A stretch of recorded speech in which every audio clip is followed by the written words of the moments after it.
afternoon, good evening, welcome back sa ating channel na Isa Trop. So ipapakita ko lang po ngayon kung ano yung mga update ng sizes ng mga available. Para naman ito na yung reference natin ngayon kung ano yung mga available natin na mga malaki at medium size at maliliit na rin. So ito yung ating Trebs Dracula. Diba? Nung mga nakaraan malaki pa rin sila. Hanggang ngayon malalaki pa rin. So nabawasan na, kung mapapansin nyo marami nang nabawas dyan. Pero marami pa rin malalaki, mother plant and good size and medium size. So sa mga mother plant, yung mga binibigay natin, mga ganito kalalaki. Ayan, yung mga pinakamalaki talaga. Tapos mga medium size naman, ganyan. Pwede na rin yan. Diba? Malalaki na rin pag medium size. Pag small size naman, minsan binibigyan na rin natin seedling. So kakahalaga ng 400 yun. So mga ganyan kalalaki.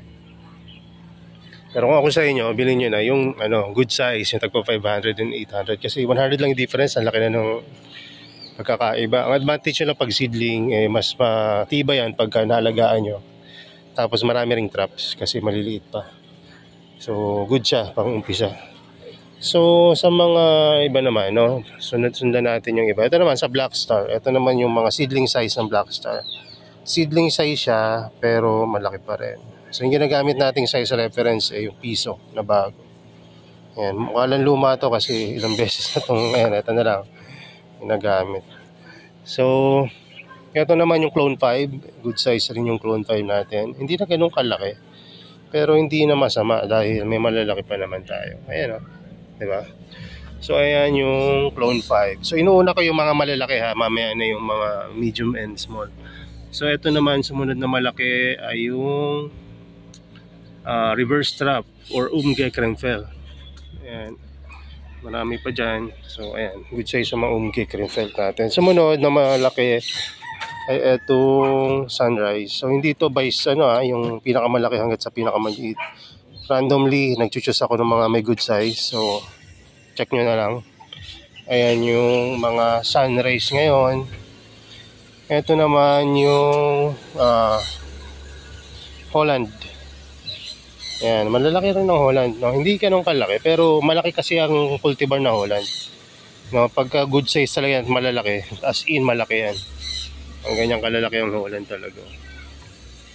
So, ito naman yung Bristle Tooth Exdentate. Ayan, napakarami yan. Ayun yung pinamimigay ko rin pagka manghihingi ng freebies. So sinasama ko yan dahil walang humpay na pagdami. So kung i-rate ko sa pinakamabilis na dumami na Venus flytrap, number 1 yung Bristle Tooth Exdentate. So sumunod na malaki ay ano tayo dito? Palangs, alam ko malaki. Ito yung palangs. Hindi pala ganun kalaki, medium size, pero malaki na rin kumpara sa iba kasi malaki talaga rin itong palangs. Ayan.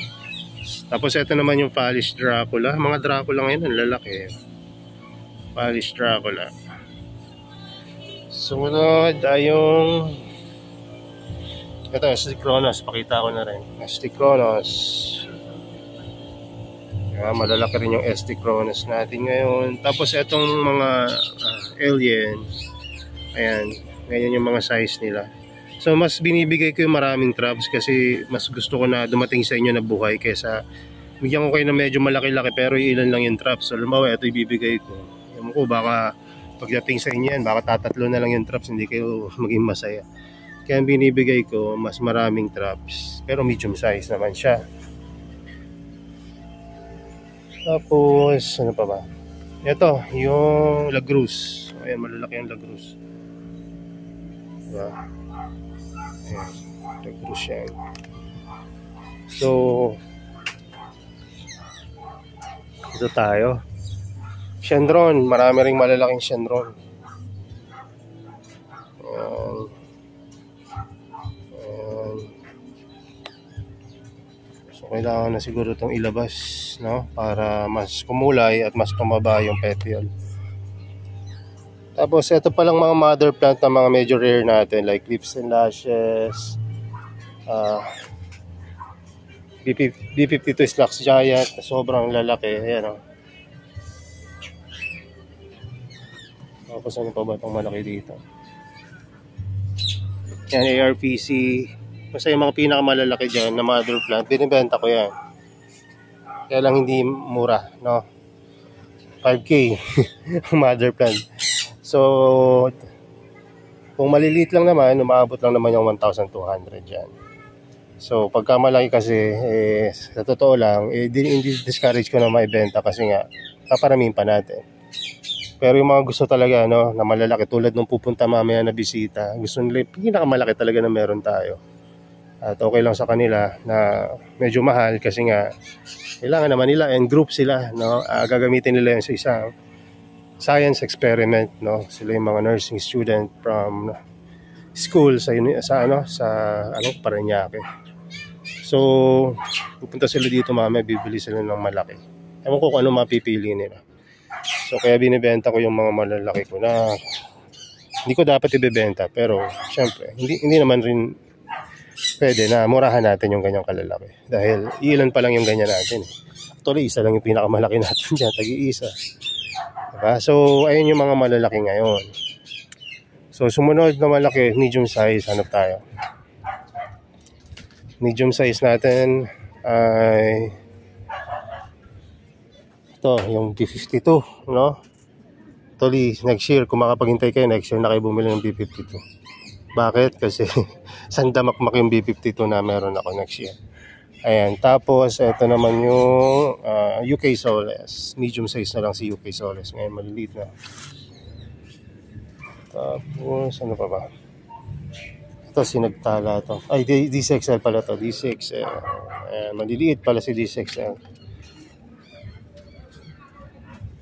Ito pala sinagtala. May nagtatanong kung gaano kalaki yung sinagtala. Ayan, ganyan kalaki yung sinagtala ngayon. So ayan, small medium na tayo kasi para mabilis. Mamot, ganyan kalaki yung mamot ngayon, liliit. Tapos ito naman yung Maroon Monster. Ayan.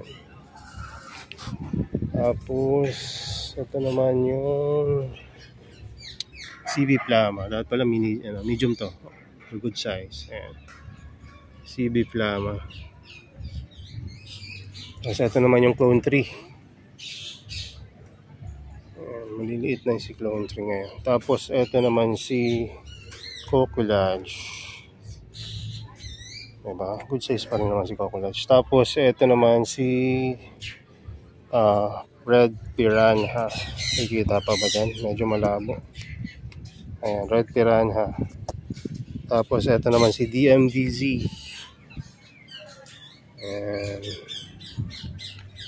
Tapos Clone 8 natin maliliit. Medium pala, medium size. Ito naman si Pasitut. Ayan, ewan ko kung nakikita nyo pero nandyan sila. Ayan o, ganda na rin ito. Pasitut. Tapos ito si Scarlatine. Yung mother plant ito na feature ko na sa ibang video na naibenta ko na. Mother plant. Tapos pala dun sa nagtatanong doon sa ID no ating pinost na Venus flytrap, no? Ayun yung isa sa mga rare natin na Venus flytrap dito na galing sa isang kaibigan natin, Sir Alvin. Yun, ito yung vampiro. Ay, sorry. Natataasan ko yung exposure pa yun. Ayan. So, gina-joke ko lang yung nasa page. Sorry na ito ay Vortex. Pero actually hindi pa naman to officially named kaya pwede nating tawagin ako ano to. Pero vampiro talaga to. Marami kasing mga cultivar ngayon na mga super rare and rare na wala pa sa Google. So mga collector pa lang may mga ganun. At hindi pa na ilalabas sa mas malaking market. Pero soon, hopefully makakuha tayo ng mga another batches. Ayan. So medyo hindi madali ngayon na magkaroon ng mga ganun dahil mahigpit. So ayan. So yun lang muna. At God bless sa inyo. Mag-ayos pa kami dito ng order sa Shopee at mamaya pupunta nga yung bibisita na grupo ng mga nursing student para sa kanilang research. Yun lang, bye bye, God bless.